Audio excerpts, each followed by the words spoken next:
Welcome back to Grand Prix World and the Sundayest of Sundays to you all. Before we press on with today's episode, Stephen left a comment on the last video. Thanks for watching, Stephen, and taking a moment out to comment there. He just wanted to know why or when we'll resume coverage of the full qualifying and race sessions. I don't know if you probably missed it, Stephen, but we had a bit of a discussion, and because the game is so unstable, we agreed that sort of for the end of season 1 and for season 2, I would go through the season the way we've been going through it up until now. Another reason for that was I did get some emails from people saying that because the qualifying and race sessions can be quite long, they were struggling to sort of get a feel for how deal negotiations were proceeding and how the design of things was coming along. I mean, basically, you'd end up seeing sort of 2 to 5 minutes of me changing some dials and settings around, and then we'd go straight into race coverage. And then the next episode would come around, and sponsorship deals may or may not have progressed, and it becomes quite hard for people to track it all. Season 3, I do hope to be able to get back to doing the sessions properly, although, as we discussed, one of the problems with that is the game is genuinely unstable, really unstable on modern machinery, and it can often be that I have sort of a 2 to 3 hour window in an evening after work to record an episode for you, and qualifying alone is an hour, not including the time it takes to edit the video afterwards. I have to encode it and stitch it all together and so on. And that means that if we get through, say, the first 40 minutes of qualifying and then the game crashes, which it can do, I lose all that work and you lose the video because I can't produce that video again the same day. So I'm prepared to give it a try again for season 3, but it just means that content will slow down to sort of 2 or 3 videos a week at most. And even then, there's no guarantees. It also makes the videos a lot longer. So lots of factors come into play there. I'm always happy to review it. We can see how things go. But for now, let's crack on with the last 3 rounds of season 2. I'm going to press through, and hopefully today we'll be able to get into season 3 and at least get the qualifying session done like we did with the qualifying session for Australia last year. Oh, my throat is really sore today, guys. Actually, before we press on any more as well, I don't know if you took a moment yesterday to see the video I made on Track Day Manager.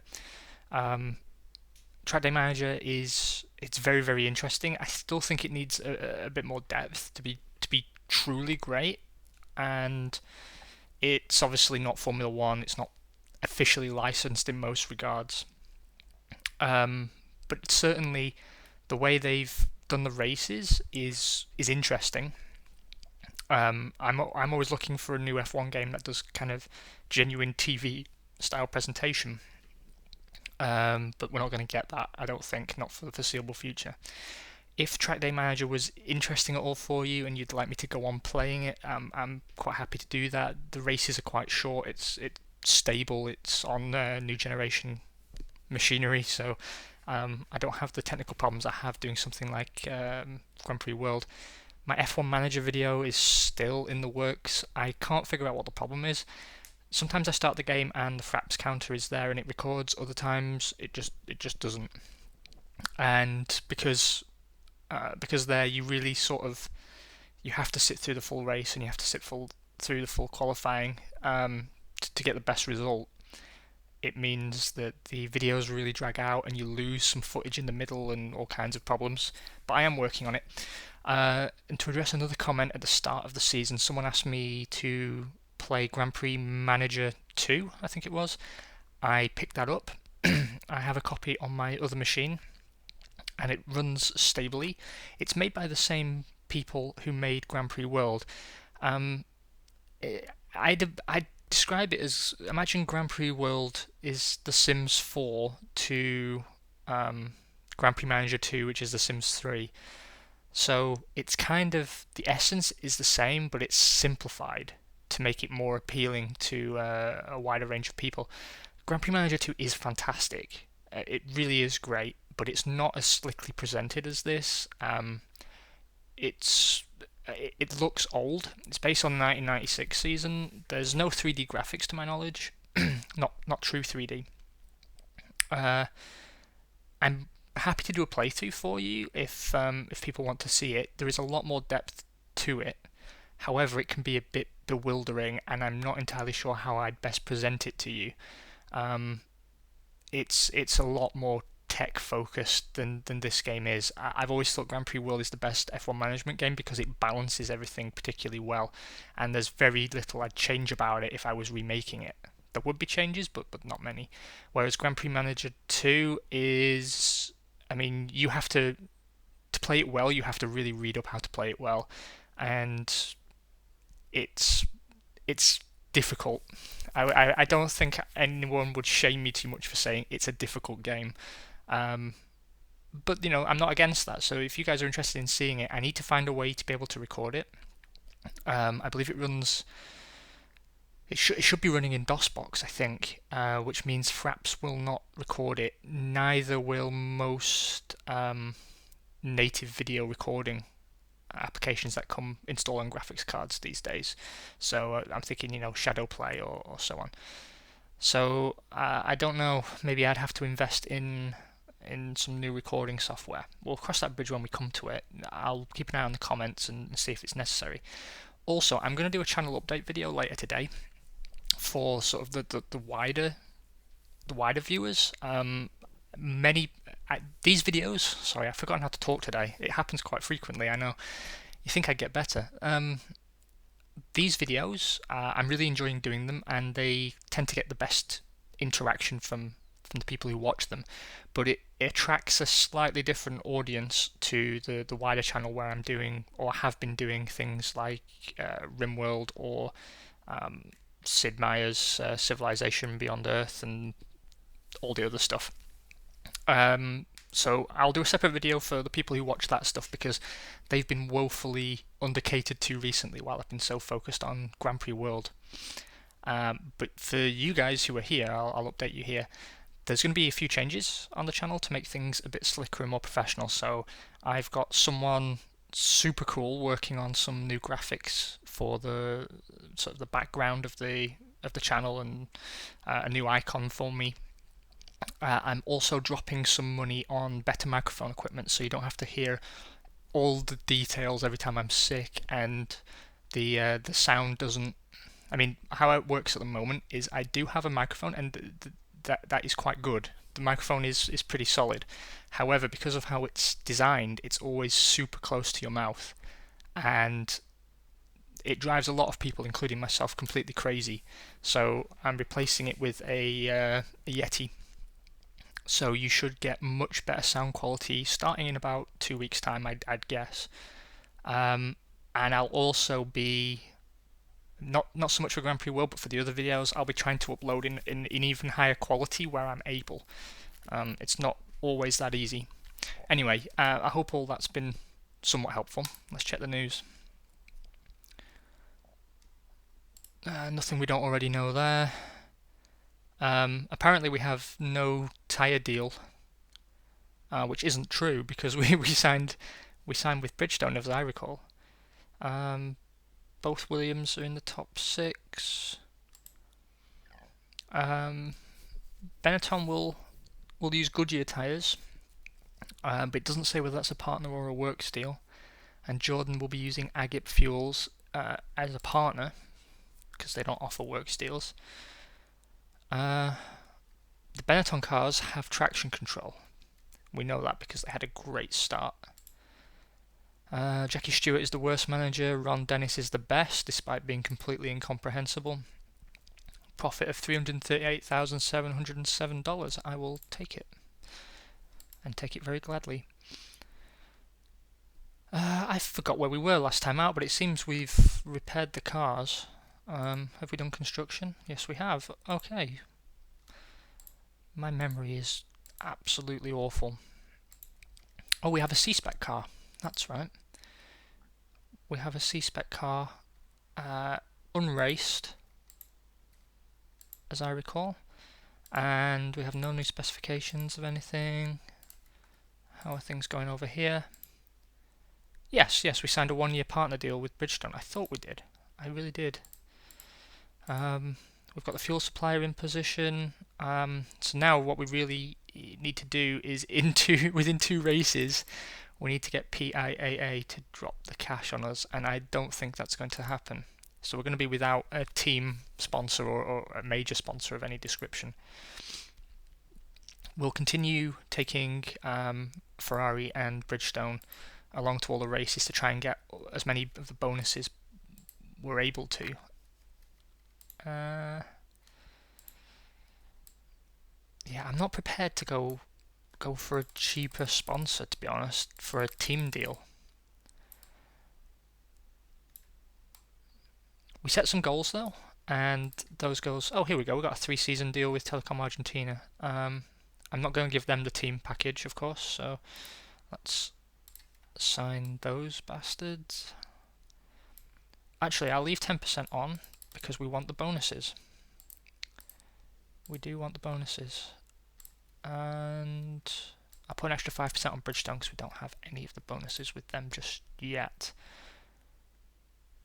I think that shapes up quite well. An even better time to sell some of the team, but we're not in the way of doing that while we're making a profit. Shinji Nakano is much happier after his podium finish. So I guess his concerns weren't really about testing, but more about the car. Diniz obviously still wants to see some progress. I think, if not 2000 but 2001, we should be in a position, the way things are going, to put together a fairly convincing championship challenge, assuming that we can perform better on our negotiations next season, which I'm not entirely convinced of. We could replace Eva, but I don't think that's necessary really.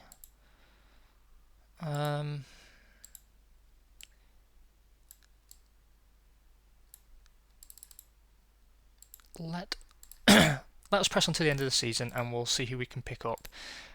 We've already discussed at length, so I won't go over it again too much, but all of these heads of department we need to try and maintain, or particularly in the case of commercial, we need to go forwards because we need better performance.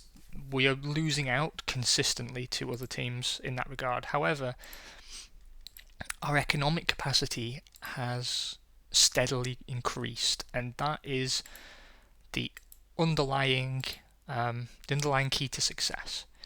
That we are now able to produce more spare parts than we most likely will need to use per round, which means we can build up a stock, which means we're not punished for developing the car, adding technology to it. We're currently looking at 6 million to upgrade the factory, and that will open up another enrichment.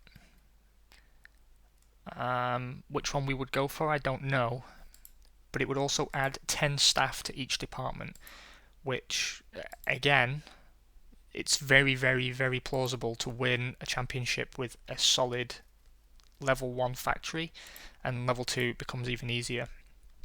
I think I've never had a level 5 factory. It's never been necessary. You spend the money elsewhere. But in this case, I could see it making sense to at least go up to a level 2 next season. Let us, however, stop renting the wind tunnel. We no longer need it. And yeah, I guess we'll run a race. Now, as we talked about last time, it's really great that we've got a consistent driver lineup next season. I'm going to go full speed with both cars. A bit more downforce for Nakano. I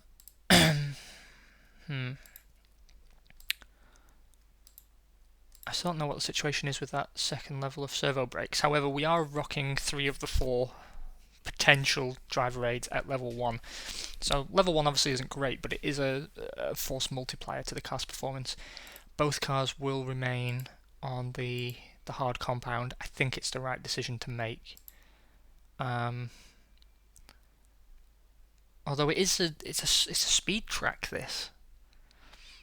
We'll split strategy. I wish we had a second compound of soft tyre really to put the Niz on, but not much we can do there. Nakano will stay on the hard compound.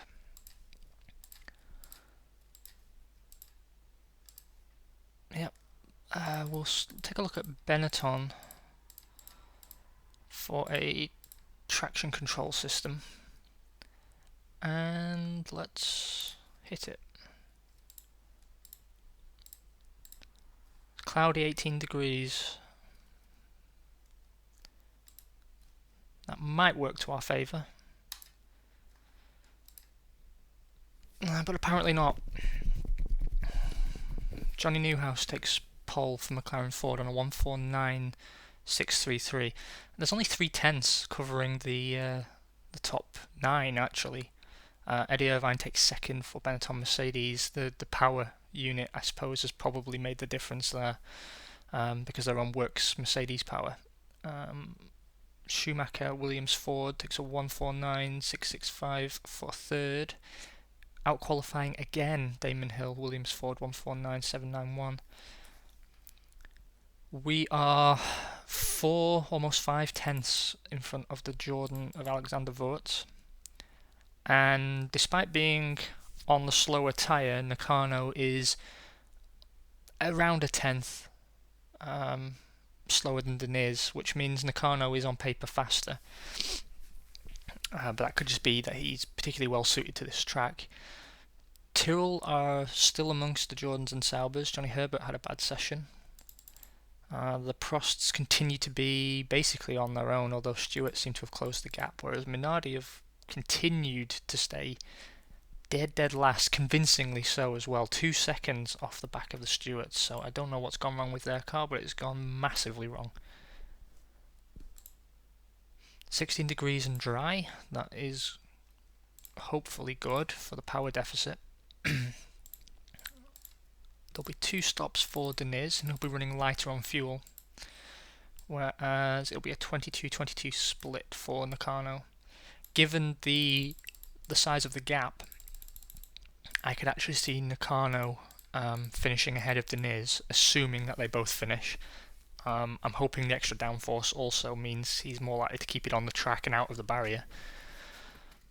Good luck, everybody. It's a podium.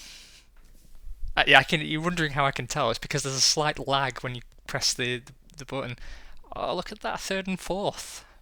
Best of the rest. Johnny Newhouse takes it from pole to the win, McLaren Ford.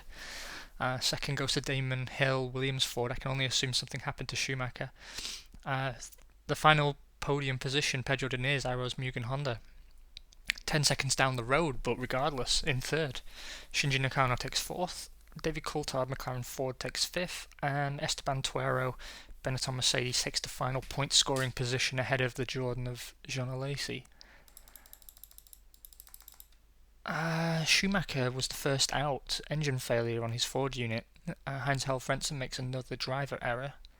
Eddie Irvine, Benetton Mercedes, had a...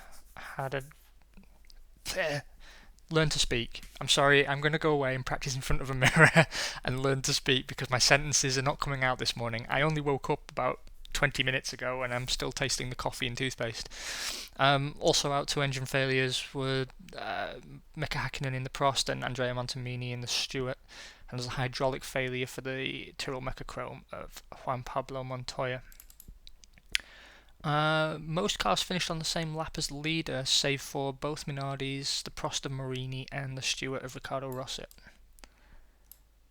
Generally quite a close fought thing. So I'm guessing we finished ahead of Coulthard and Tuero on merit. That would be my assumption. And it's the car that's doing the work. It must be that minute difference brought on by the C-Spec chassis, because we've not had an upgrade in power. and we definitely have a power deficit in engine terms to all the cars surrounding us. The only one evenly matched to us is Jordan. Even the Tyrrells have more engine power, flat out. So even though the Mugen Honda unit was a step forward for us, and it was a step forward, I think we can all agree that, it's still running a power deficit to the Ford units and to the Mechachromes and the Mercedes. So to win on what is ostensibly a power track, well, not win, but I'll count it as a win. To win in a straight fight with a McLaren and a Benetton under these conditions shows that the car is working exceptionally well. Deniz moves to 7th in the Drivers' Championship, joint 7th with Damon Hill. Schumacher leads by 6 points from David Coulthard, whereas in the Constructors, we sit comfortably in 5th on 29 points. McLaren have a fairly convincing lead now, ahead of Williams. Ferrari take 3rd, and Benetton are sat on their own in 4th. I think they're fairly unassailable in that position.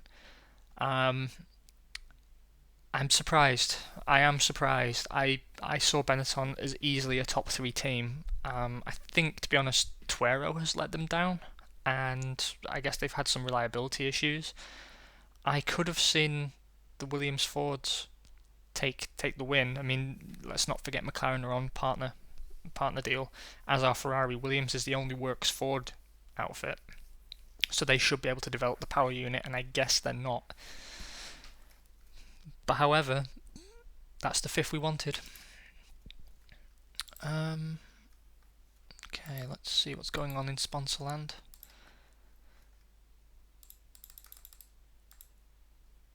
Oh, look at that, halfway through. I think the podium probably helped us there. No more bonuses with these guys though, which is unfortunate.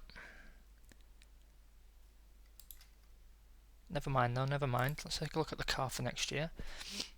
So we're getting 600,000 a season for 3 seasons. It's a small amount of money on the face of it, but the fact it's there for 3 years means that for the next 3 seasons we don't have to negotiate for that sponsor slot. That money is coming. Again, the usual restrictions apply, that it's not necessarily guaranteed. I've left people on the deal in the hope of getting it guaranteed. Because I could have moved them over to try and get some more money out of other sponsors. The car is still woefully under-sponsored. I think we know that. But no bonuses are coming so far. I'm not taking them to Italy because the real bonuses are going to come up here, even though it's only a 1-year deal. If we're going to make a convincing challenge next season, if we're going to push for a top 4 or even a top 3 position, then we need particularly the tyres and engine suppliers on our side. On the news front, Johnny Newhouse took a win and a podium, a win and a pole. I'm sorry, I'm all over the place. And Deniz took a 3rd position. Nakano as well, almost got a podium position. Arrows is very happy to have both cars in the top 6, which we are, as are McLaren. That's our deal with Petrobras has been announced. Tyrrell will be buying Agip Fuel, and we are partners with Bridgestone. Anything interesting? No, the deals seem to be mostly done actually. So the pre-season episode will go over who everyone signed with, because I haven't been as good at keeping track this time. Although I believe the Ford teams for the most part are sticking with Ford. 66% wear on both cars is not necessarily fantastic, but that's interesting. We've developed a level 3 servo brakes, even though we already have level 2 covered. Now we have level 2. That was weird. Anyway, we're going to get some automatic gears in development. And apparently we don't have to build to get that. Is that right? If that's right, that's a bug we've discovered. Yep, Yeah, we've discovered a bug. It's one that's worked in our favour, but we have level 2 servo brakes without the need to actually build them. Magic. We don't have any more design work to really do, but we should probably start working on next season's cars. 680,000 and 49%. That's really good. We can have 3 cars. We can have 3 cars running on that basis. I'm going to build one here.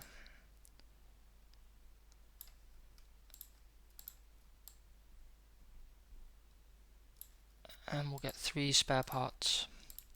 Someone's going to be running with wear if we do testing, but I think it's such an important track, Monza, in terms of speed setup that we need the setup points. We're not going to bother working on development points. No, maybe we are actually, because the staff should be doing something. We'll do 255 miles of testing. 80-20 for the race team and the opposite way around for the test team. Unfreeze my mouse, please. There we go. Okay, we got full setup points. That's all I really cared about. Who's going to be running with more wear? Car 1. So Nakano has less damage but more wear. I think that's a fair exchange. So car 4 we need to repair fully. Car 1 will be running with 52% wear, which we'll take care of in the next round. I don't think we've got enough with 13% to upgrade our technology. No. So we won't worry about that. Nothing really going on over here that we need to concern ourselves with. So I'm really going to blast through now, I suppose, and finish the season. We've got that level 2 driver aid on there. I'm going to keep Nakano on the hard compound tyre. There's a chance he won't finish this race because it's so power intensive and he's running so much wear. I'm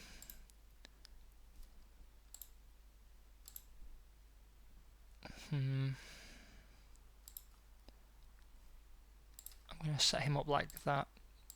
Deniz. I'm going to give him a little bit more on the brakes actually. So they're running totally different setups again. Just learning what works for them and what doesn't really. We've discovered a traction control system. It's only level 1, but that's... Do we already have level 1? We must do, we must. Yeah, we do. So there's not really much we can do with that information. We'll file a complaint. And what we want to be looking at really is automatic gears, probably on the McLarens. See if we can't get a level 2 for free. Just a moment, I'm going to save the game because it's sticking. Back in a sec. Okay, so cars are set up. Everything's loaded the way it should be. Off to Monza. Now if we can perform well here, that should particularly impress Ferrari. 25 degrees and cloudy.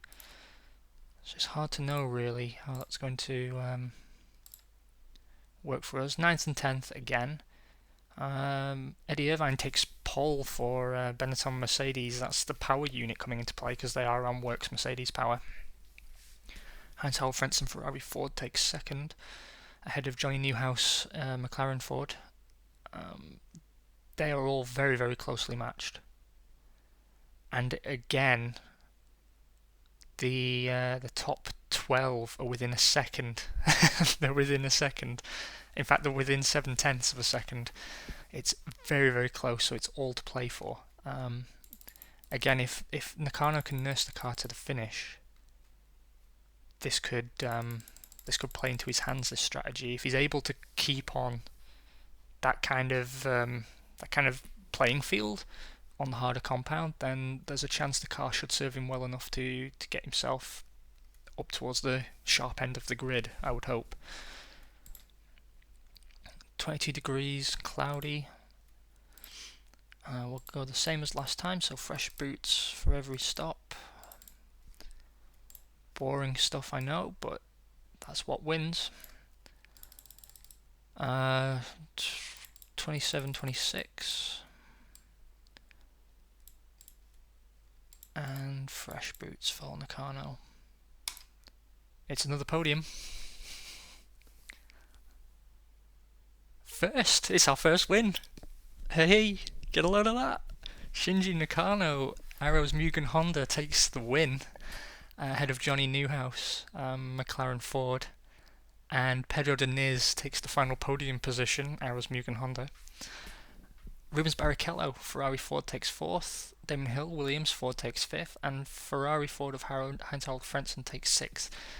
This is exactly what I was saying earlier on. This is where we've reached a tipping point where our economic capacity has grown to the point where we were able to get that C-Spec car out, where we were able to get some driver aids on the cars to sort of assist these drivers, which are substandard drivers. Neither of them are in the top 50%. Well, maybe that's incorrect. They're certainly not in the top 30 or 40% of the drivers available. So driver aids really do offset any deficiencies in the drivers themselves, and it just seems that the time we spent on the car last year is paying dividends. You know, the first part of the season we've begun to learn how we can push the car to avoid having failures, and this is the fruits of our labour. We're seeing sort of consistent points and podium positions towards the latter stage of the season, which means we're in very, very good shape for the start of Season 3, I would hope. And maybe we get another advantage card to play. Shinji Nakano moves up to 7th in the Drivers' Championship. He's not going to catch Frentzen, I don't think. Whereas in the Constructors, we have moved ourselves within ball-slapping distance of Benetton. I daren't dare to dream that we could end up 4th. I still think 5th is where we're going to end up, but McLaren seem to have the Constructors' Championship in the bag, ahead of Williams Ford. 2nd is all to play for, because Ferrari are only a point behind in 3rd. If we got another result like this again, and then picked up points in the final round, we could potentially steal 4th, but I don't see it happening. If we could have turned this performance on a little bit sooner, then maybe, but still, it's in a very good position we find ourselves. Let's see, we've got 2 advantages to play. Okay, so we've got the best deal possible now from Ferrari. With we get the priority upgrades, so we are their sole focus. They only care about us, and we will get all upgrades before anybody else gets anything. We've secured an extra 1.3 million from Bridgestone, which is good news. What's going on with Telecom Argentina?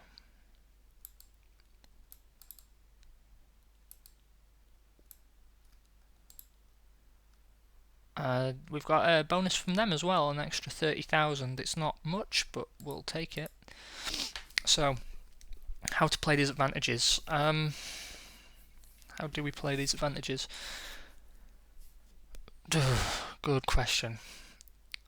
We could play it here to get a guarantee of everything, but I don't really think that's necessary. We could play one here to try and get the 2 extra bonuses on the tyres. We could play it here to basically upgrade this customer deal to a partner deal. So I think bonus 1 is they give a reduction in the cost, and sometimes it's a complete reduction, and then you can arrange for upgrades and so on. But the upgrades are controlled entirely by them, so I don't really see the point of that.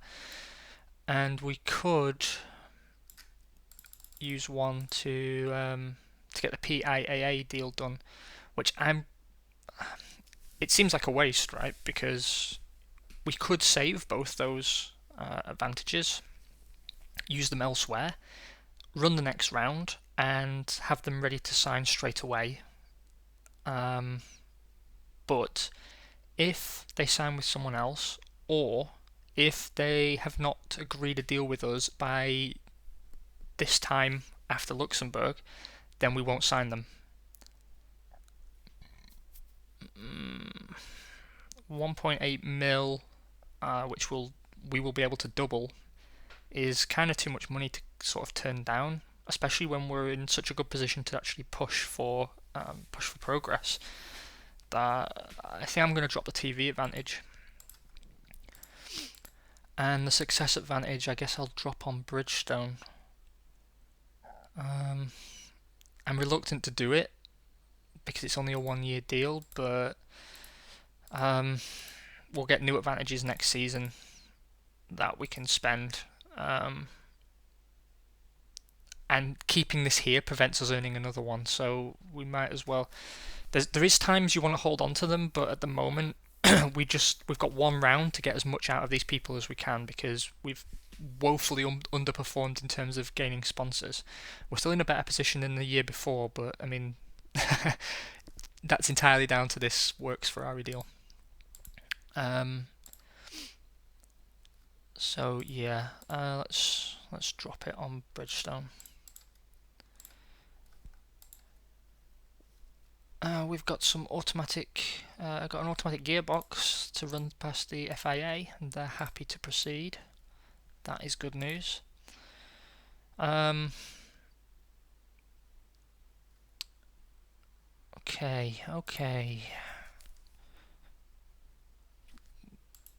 I think we need to prioritise fixing the cars up first of all. We won't be doing any testing. I don't think it. Actually, no, we will do testing, but we won't build a new car.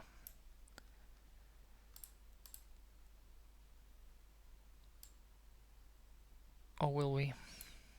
That's this year's car anyway. We don't want to waste money doing that. Yeah. How much does that cost?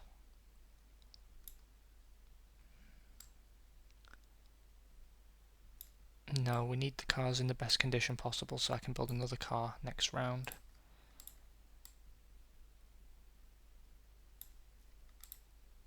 Yeah, that was the right thing to do. We can build the automatic gearbox before the start of the next round. It does mean we're going to start the season again with only 2 cars, but I think it's the right thing to do in this case.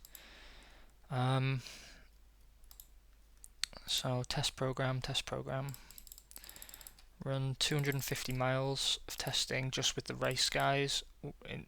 Actually, no, we'll spend less. Actually, if we're just working on setup, we'll do 200 miles. Done. And then we will remove all the wear off cars 1 and 4. That leaves us 1 spare part extra, which means we will have 4 to spend for the final round and a new car. So congratulations to us, because we seem to have got something right for once. Just a moment, I'm going to save the game. Okay, and we're back. Bit of a monster episode for you, I understand, but I think it's really good if we save the. I've forgotten how to speak again. I'm sorry. Sorry, a bit of an issue there. So looking at the sponsors, we have gone from 8.2 million up to a healthy 12.9 million, including, of course, the money still to come from the pay drivers. We haven't fired Nakano in favour of Dario Loretti, which I think was the right thing to do. You guys didn't really express much of a preference, although I think it was Elias, I'm sorry if it wasn't, who said that if the Works Ferrari deal didn't come through, then we should certainly look at taking that 13 million from him. Given we're making such a profit, I don't really think it's necessary to fire Nakano at this point, and he is the better driver. The consistency will help us going into the new season, so we'll press on regardless. The cars are repaired, so let us do some setup work. News first. We had an excellent race, both cars on the podium, both drivers on the podium, sorry. The cars wouldn't fit, of course. Shinji Nakano is incredibly happy to have won his first race. Pedro Diniz took third. Tyrrell will run with Bridgestone tyres, but it doesn't say what the deal was. Fastest lap went to Pedro Diniz, so the car is working very, very well. Great race start for both Williams drivers. And nothing else. I didn't even get Manager of the Month. Can you fucking believe that? It's not even Manager of the Month, but the best manager of that round, whatever. Let's take a look at the departments as well. Morale is great, so people shouldn't be quitting, and they're not. We can strengthen the team in the mechanics area, although they're actually doing great work as it is. I don't see the point of messing with the harmony and potentially losing a star worker. We've discovered automatic gears on the McLaren. Speaking of which, yeah, we'll complain about them because it's only level 1. We wanted level 2. I'm not tweaking the driver orders at all. So, extra points on brakes for Diniz. On cooling. More brakes. Dust and surface setups. Nakano will take a different route. Speed, downforce. Brakes. Cooling seems to be important. And yeah, we'll set the suspension up to run low. No new developments there. No new power units, and we do have a third spec of intermediate tyre, which looks fantastic. So I'll make sure everyone's on that. I'm gonna keep things as they are. So Diniz on the softer compound. I think split strategy is working in our favour at the moment. It means we're covering both bases and it gives us the best chance of a win. We're still not particularly favouring one driver over the other. It's just a case of being in the right place at the right time with at least one of them, which means sometimes running counter strategies.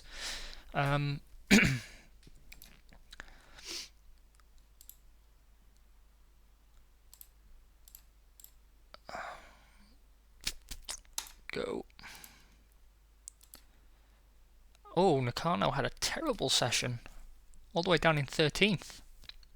That was a surprise. Although, to be fair, it's fairly close between them and he is on the slower tyre. Eddie Irvine, Benetton Mercedes, takes the pole, 1:18.432. Michael Schumacher, Williams Ford, 1:18.463 in second. And David Coulthard snaps up third on an all McLaren second row. The gap between us and the Benetton at the front has widened, and obviously we've been split by a Tyrrell and 2 Jordans. The Prost Stewart Minardi situation has not changed. We seem to be very weak in qualifying. Our one lap pace is not great, so I guess the car tends to work a bit better on heavier fuel loads. 21 degrees and light rain, so that's a chance to get those new intermediate tyres out. And you know what? I'm going to risk it, and I am going, because they've got the longest life possible for an intermediate tyre. I'm going to try and get Nakano through the race on a 1-stop. I think that's the right decision. He'll do a 34.33.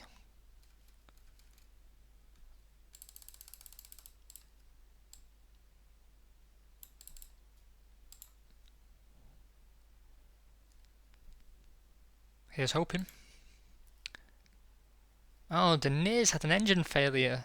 That put some damage percentage on the car that we could do without. And Nakano just outside the points and a lap down on the top 6. So that did not work in our favour. the win goes to Michael Schumacher, Williams Ford. The second position, Damon Hill, Williams Ford. Benetton, Mercedes of Eddie Irvine in third. So that's some great consistency from him throughout the season, I feel. McLaren Ford, David Coulthard takes fourth. Ferrari Ford of Heinz-Harald Frentzen in fifth. And Johnny Newhouse, McLaren Ford, takes the last points-paying position. Mika Hakkinen managed to get his car up to eighth, which is good news for them. And a lot of attrition in that race, which I'm going to leave on the screen for you for a second, rather than waste your time going through it and making this video any longer. But bad day at the office for the Goodyear teams. In the constructors, it seems Williams have snatched that second position.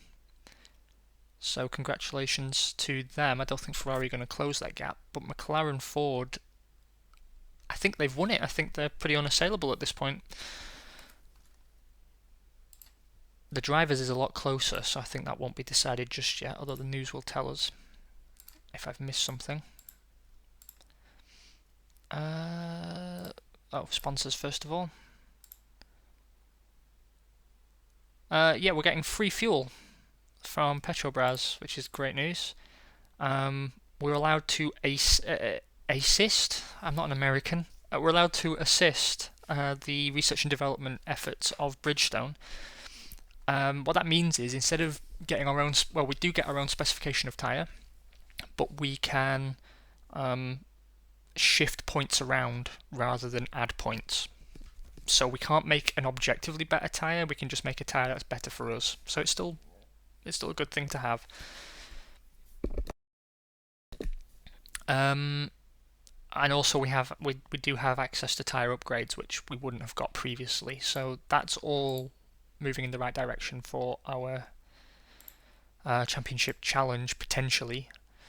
What we want to do now is, PIAA have agreed to sign with us, so we need to open up that team slot and sign that deal.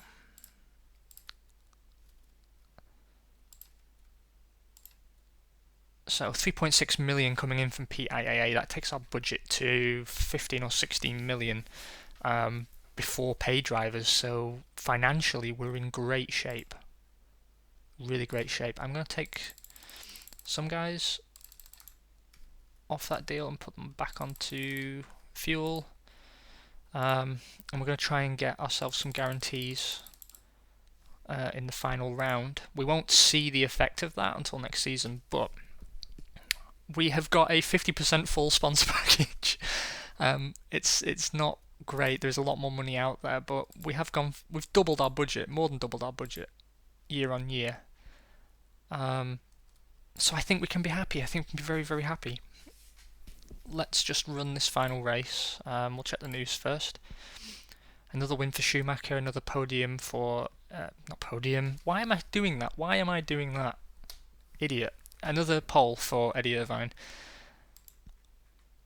Yeah, we had a problem with Deniz's car. Yeah, not really interested.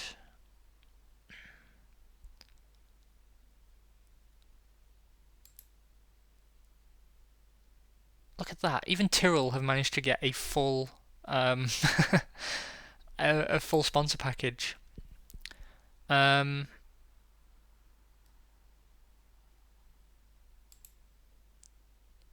The regulations for fuel formula and for tyres have been announced, and for engines, so the teams we should be able to see now actually how the engines shape up for next year.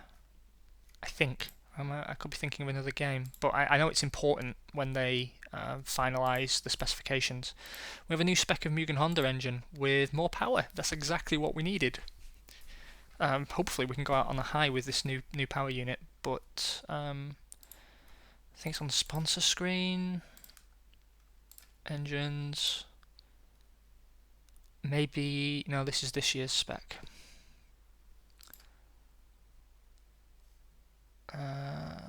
But here we can see, we'll do a little bit of our pre-season, so here we can see who signed with who. The Mercedes Benz outfit will be a works partner of both Williams and Benetton, but a partner of Stewart. Ferrari has got a works deal with us and Jordan, although we are the top dog. We've got all the bonuses. We're probably going to get the guarantee, so Jordan will not be in a stronger position as us. Although they do seem, every engine supplier we sign with, they seem to come with us. Sauber have taken a works Peugeot deal. Actually, no one's signed a works Peugeot deal. Mugen Honda will be supplying nobody next season. Minardi have got a partner deal with Peugeot. Ford will be the works partner of Ferrari instead of McLaren, and Williams and Prost will be their partner teams. Mechachrome are selling engines to Stewart and Tyrrell, so good for them. I think for Tyrrell it was the right move to stay with them because they have taken a step forward with Mechachrome power. And let's not forget that Mechachrome engines are actually the very successful Renault engines from 96-97, just rebadged. So it's not a bad engine, it's just you can't get a preferential deal. What can I read into that? Not a great deal, to be honest. Not a great deal. Apparently it wasn't Williams Ford this year, it was Williams Mercedes, but I could have sworn blind they signed with Ford. Oh well, you guys didn't see it either because no one called me out on it, so you know. I think no one's quite the king in that situation. But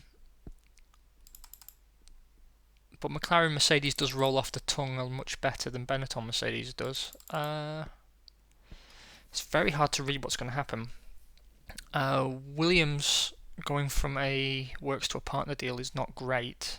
However, Ford does seem to have been a very strong performer, all in all. And they're certainly on my radar for next season. I don't know what you guys are thinking. I won't go beyond round 1 of season 3 today, if I even get that far. But if I do, I'm really looking forward to your guys' input on who we need to be talking to for engines. It's very interesting territory, to be honest. What I would say is Mercedes are not necessarily out of reach, but there is by far the biggest incentive to the AI teams to go after Mercedes. So there's going to be a lot of competition that maybe we're not best placed to duke it out with, and we shouldn't underestimate how much of a coup the Ferrari works deal has been for us. We'll cover tyres and fuel later. I think now it's time to get this video finished, so we need to, well, it's unavoidable that we have to build a new car. That has to be done. That is non-optional. What condition are the cars in? That's interesting. Only 13% wear and no increase in damage from that engine failure. That's really, really good. We're not going to test, and we're going to build our test car. That's what's going to happen. No testing. They've got a new power unit. That should be enough, I think. We've got another technology upgrade ready to go. And we'll try and upgrade our active suspension. Why not? Why the dickens not? No guarantees have been forthcoming just yet, but you know, we're in a good position. We've got no setup work to do. We're just going to run this race. So we're on spec 3A of the Mugen Honda power unit. So we've got a little bit of extra power to play with. And let's take a look at active suspension on the Ferraris. Good luck, everyone. Light rain, so we're on that intermediate compound for qualifying.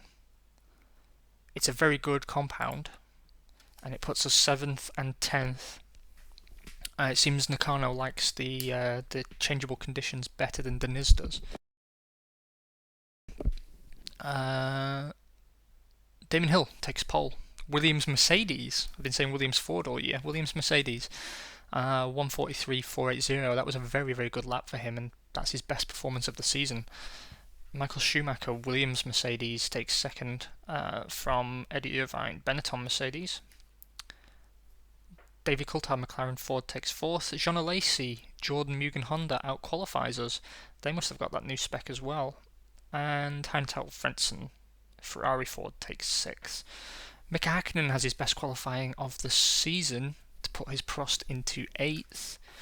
That's a Prost Ford. Down at the back, Mika Salo has his best performance of the season, qualifying 18th in his Minardi. That's very impressive for them. Very, very impressive.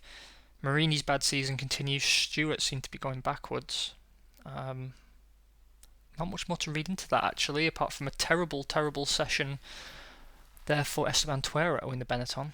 The Saubers seem to be fairly static at this point, but they are still squeezing out the Tyrrells. It's a very mixed grid. I can only assume there's a lot of split strategy going on there. Okay, heavy rain. That's bad news. That means we can't really risk the one-stop strategy, to be honest with you. We should assume 2 stops, and that way we're not punished too greatly if the conditions change and we have to go into a different compound. No points. And Nakano had an accident. A lot of engine failures as well this round. Anyway, here endeth the season. Michael Schumacher is the driver's champion for Williams. David Coulthard takes second for McLaren, ahead of teammate Johnny Newhouse. Eddie Irvine takes fourth. In the constructors, McLaren take the honours, 111 points from Williams on 107. So Ford Power does win the day. We are secure in 5th, as we projected, and more importantly, as we decided was our goal. So congratulations, team, we have secured the goal. I'm going to do a quick sum up now, and then I will see you for qualifying and whatnot. Let's check the news. McLaren, Constructors World Champions. Eddie Jordan is the worst manager of the season, whereas Ron Dennis is the best. Not much more to cover at this point. Thank you very, very much for joining me for Season 2. I will see you in the year 2000. Take care.